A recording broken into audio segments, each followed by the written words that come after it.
عزیز طلبہ، یہ 13ویں ہفتے کی چوتھی ویڈیو ہے اور اس کے اندر ہم جو بقیہ حدیث مبارکہ ہیں وہ پڑھیں گے اور شروع کرتے ہیں۔ عن الحسن بن علی بن ابی طالب، عن الحسن بن علی بن ابی طالب قال حفظت من رسول اللہ صلی اللہ علیہ وآلہ وسلم دعو ما یریبک الی ما لا یریبک۔ دوبارہ، عن حسن بن علی بن ابی طالب قال حفظت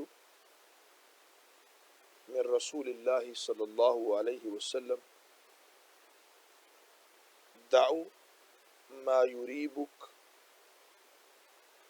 الی ما لا یریبک۔ حسن بن علی ابن ابی طالب رضی اللہ تعالی عنہ سے روایت ہے، انہوں نے کہا کہ میں نے نبی کریم صلی اللہ علیہ وسلم سے یہ بات یاد کی ہے کہ جو بات دع ما یریبک، کہ جو بات تمہیں شک میں ڈال دے اس کو چھوڑ دو، الی ما لا یریبک، اور اس بات کی طرف چلے جاؤ جو تمہیں شک میں نہ ڈالے۔ یہ حدیث مبارکہ بڑی اہم ہے کہ اسلام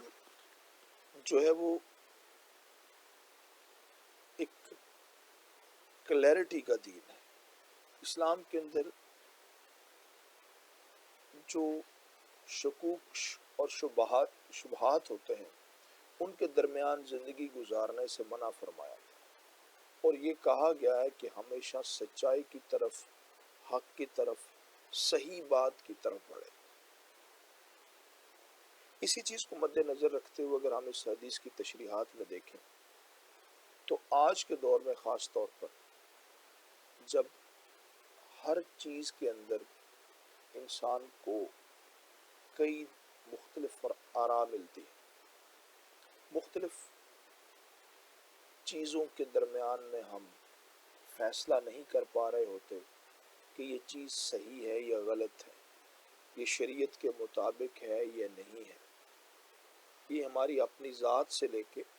بڑے بڑے معاملات تک، یعنی کہ آپ نماز پڑھنا چاہ رہے ہیں اور آپ کو ابھی شک ہے کہ پتہ نہیں میرے کپڑے پاک ہیں یا نہیں، میرا جسم پاک ہے یا نہیں، صحیح ہے۔ آپ کوئی چیز خرید رہے ہیں تو آپ کو یہ شک ہو جائے کہ یہ چیز پتہ نہیں حلال ہے یا حرام ہے، ٹھیک ہے۔ اسی طرح کاروبار ہیں، جس طریقے سے آج کل مختلف کاروبار ہیں اور بینکنگ کے ساتھ ہے، اسی طرح پرائز بانڈ کا خریدنا ہے، بینک سے قرضہ لینا ہے، اور دیگر کئی معاملات آپ کو مل جاتے ہیں،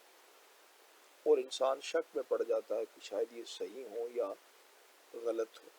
آپ کو کوئی مال ملتا ہے، آپ کو کوئی ایسی پراپرٹی ملتی ہے جس میں کوئی شخص آپ کو کم قیمت پر کوئی چیز دیتا ہے، یا کوئی ایسا معاملہ ہوتا ہے جس کے درمیان میں انسان کو شک پڑنا شروع ہو جاتا ہے کہ شاید یہ ٹھیک نہیں ہے یا صحیح ہے یا غلط ہے۔ یا پھر دنیا کے کسی معاملے میں جہاں آپ کو کام کرنا چاہ رہے ہیں، کوئی رشتہ کرنا چاہ رہے ہیں، کوئی کاروبار کرنا چاہ رہے ہیں، اگر آپ کا دل ڈر جائے، آپ شک میں پڑ جائیں، تو سیدنا حضرت امام حسن علیہ السلام کی اس حدیث اور الفاظ کو یاد رکھیں، جس میں وہ کہتے ہیں کہ میں نے نبی کریم صلی اللہ علیہ وسلم سے یہ بات یاد کی ہے، کہ اپنے نانا سے میں نے یہ بات یاد کی ہے کہ جو چیز تمہیں شک میں ڈال دے اسے چھوڑ دو، اور اس چیز کی طرف رجوع کر لو جو بالکل صحیح ہے۔ تو اصل میں انسان جب ذہنی کشمکش کے درمیان میں کوئی فیصلہ کرتا ہے تو وہ فیصلے ہمیشہ غلط ہی ہوتے ہیں، اور اگر غلط نہ بھی ہوں تو جتنی دیر تک انسان صحیح طور پر ان کا ادراک نہیں کر لیتا، ان کے درمیان میں تسلی نہیں ہو جاتی، صحیح علم نہیں آ جاتا، تب تک انسان جو ہے، خاص طور پر مومن جو ہے، وہ بے چینی کی کیفیت میں رہتا ہے۔ اسی لیے یہ حدیث جو ہے یہ تقویٰ کے موضوع پر ہے کہ ایسی کوئی چیز جس میں انسان کو شک پڑ جائے، بظاہر وہ جو ہے وہ صحیح نظر آ رہی ہو، ظاہری شریعت میں صحیح ہو، تو اللہ کے بندے اس کو چھوڑتے تھے۔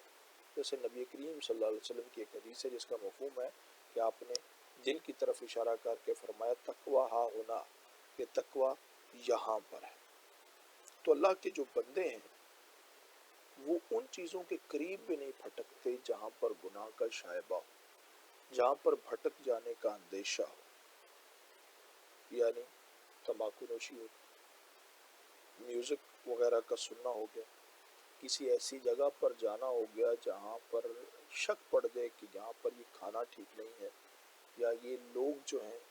یہ جو ہے خلاف شریعت ہیں،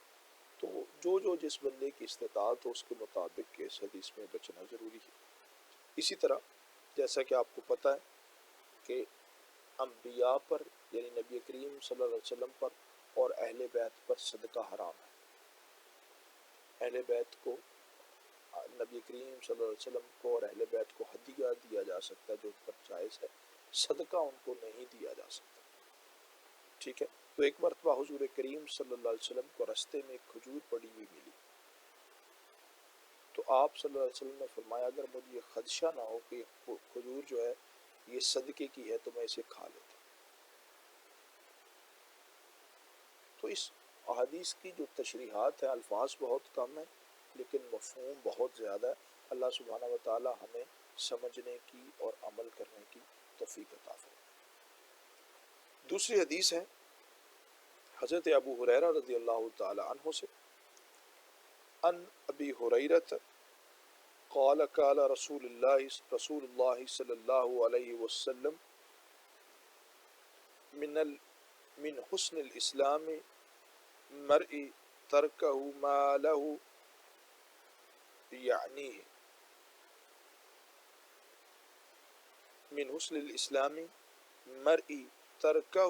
ما لا یعنیہ، کہ حضرت ابو ہریرہ رضی اللہ تعالیٰ عنہ سے روایت ہے کہ انہوں نے کہا کہ نبی کریم صلی اللہ علیہ وسلم نے فرمایا ایک آدمی کے اسلام کی خوبی یہ ہے کہ وہ اس چیز کو چھوڑ دے جس سے اس کا کچھ تعلق نہ ہو۔ یہ بات کا مطلب یہ ہے کہ جو شخص اپنے آپ کو اچھا مسلمان سمجھتا ہے اس کو چاہیے کہ وہ ان چیزوں سے پرہیز کرے جو اس کے دائرہ کار میں نہیں آتی، جن چیزوں سے انہیں منع کیا گیا ہے، جیسا کہ آپ سورۃ المومنون سے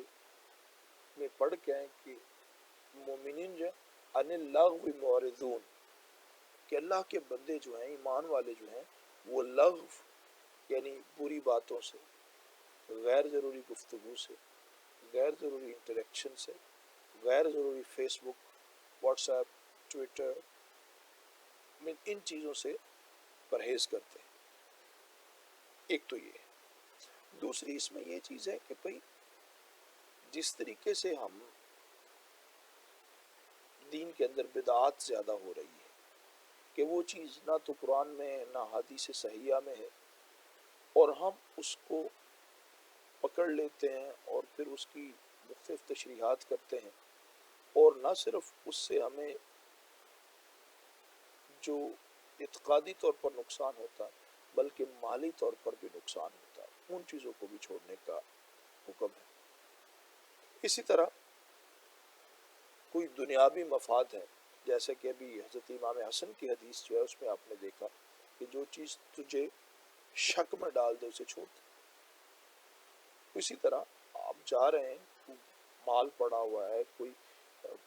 کھانے کی چیز پڑی ہوئی ہے، یا کوئی ایسی چیز پڑی ہوئی ہے جو آپ کی نہیں ہے، جو آپ کا مال نہیں ہے، تو مومن وہی ہے، مسلمان وہی ہے کہ وہ اس سے دور رہے۔ لیکن ہمارے ہاں بدقسمتی سے یہ اصول ہے کہ سڑک پر پڑی ہوئی کوئی چیز ہے، کوئی روپیہ ہے، کوئی پیسہ ہے، کوئی اور پراپرٹی ہے، تو ہم لوگ اس کو اٹھانے میں،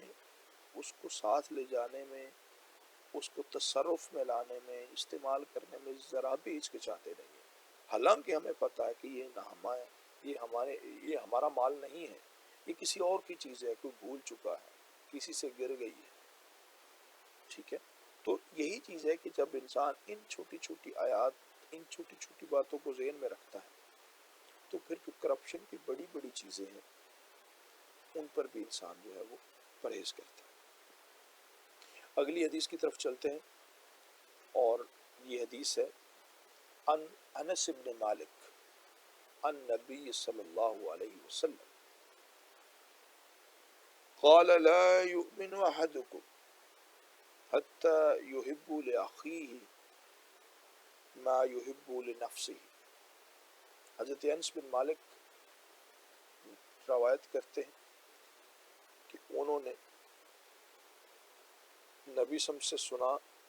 کہ حضور نے فرمایا تم میں سے کوئی شخص اس وقت تک پورا مومن نہیں ہوتا جب تک اپنے مسلمان بھائی کے لیے اسی چیز کو پسند نہ کرے جسے وہ اپنے لیے پسند کرتا ہے۔ یہ حدیث جو ایمان کی بنیادی شرائط ہیں اور مومن کی جو پہچان ہے اس میں بڑی اہمیت رکھتی ہے، اور انسانی حقوق پر یہ بہت اہمیت کی حدیث ہے کہ بھائی ایک مسلمان کا دوسرے مسلمان پر بہت حق ہے، صرف خونی رشتے ہی نہیں بلکہ جو دین کے مسلمان ہیں، جیسے آپ نے سورۃ الحجرات میں پڑھا ان المؤمنون اخوہ، کہ تمام مومنین جو ہیں، مسلمان جو ہیں، وہ آپس میں بھائی بھائی ہیں۔ تو لہٰذا جو کچھ ہم اپنے لیے پسند کرتے ہیں ہمیں چاہیے کہ وہ بھی دوسرے مسلمان کے لیے پسند کریں۔ اگر ہم چاہتے ہیں کہ ہم امن و سکون سے رہیں تو دوسروں کو بھی امن و سکون سے رہنے دیں۔ ہم چاہتے ہیں کہ ہمارے ہاں اچھا کھانا ہو تو دوسروں کے لیے بھی کوشش کریں ان کو اچھا کھانا ملے۔ جیسے نبی کریم صلی اللہ علیہ وسلم نے فرمایا اگر تم میں سے کوئی شخص مفہوم ہے گوشت پکائے تو اس میں پانی ڈال لے تاکہ اس میں سے کچھ شوربہ اپنے ہمسائے کے لیے دے۔ ہمسائے کے اتنے حقوق ہیں، یہ مومن ہونے کی نشانی ہے کہ مومن جو ہے وہ اپنی ذات، اپنی ضروریات پر دوسروں کی ضروریات کو مقدم رکھتا ہے۔ جیسا کہ آپ نے وہ مشہور واقعہ سنا کہ جس کے اندر ایک صحابی رسول صلی اللہ علیہ وسلم کے ہاں ایک مہمان آیا تو کھانا کم تھا تو انہوں نے چراغ کو بجھا دیا اور وہ شخص کھانا کھاتا رہا جبکہ وہ صحابی بیٹھے ہوئے بس تاکہ پتہ نہ چلے کہ میں کھانا کھا رہا ہوں یا نہیں۔ اللہ نے سورہ یعنی چوتھے پارے میں لن تنالوا البر حتی تنفقوا مما تحبون، ایمان والو تم اس وقت تک کامیاب نہیں ہو سکتے، نیکی حاصل نہیں کر سکتے جب تک تم اللہ کے سامنے اللہ کے لیے اس چیز کو قربان نہیں کر دیتے جو تمہیں سب سے زیادہ عزیز ہے۔ تو لہٰذا آج کے دور میں خاص طور پر اس بات کو یاد رکھنا کہ کسی دوسرے مسلمان کو نقصان نہ پہنچے، کاروبار میں، لین دین میں، وعدے میں، امانت میں، تو اس حدیث کے مفہوم جو ہیں وہ بہت زیادہ ہیں۔ اس کے بعد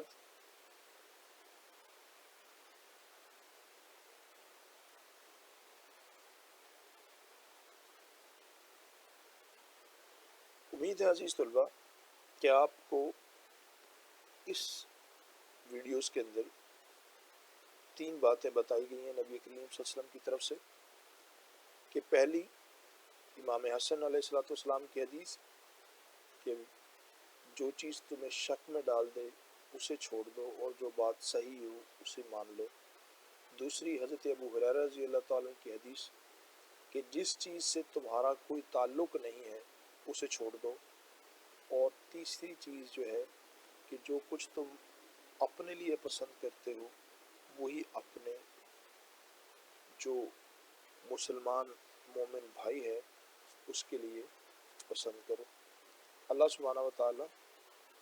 عمل کرنے کی توفیق عطا فرمائے. جزاک اللہ.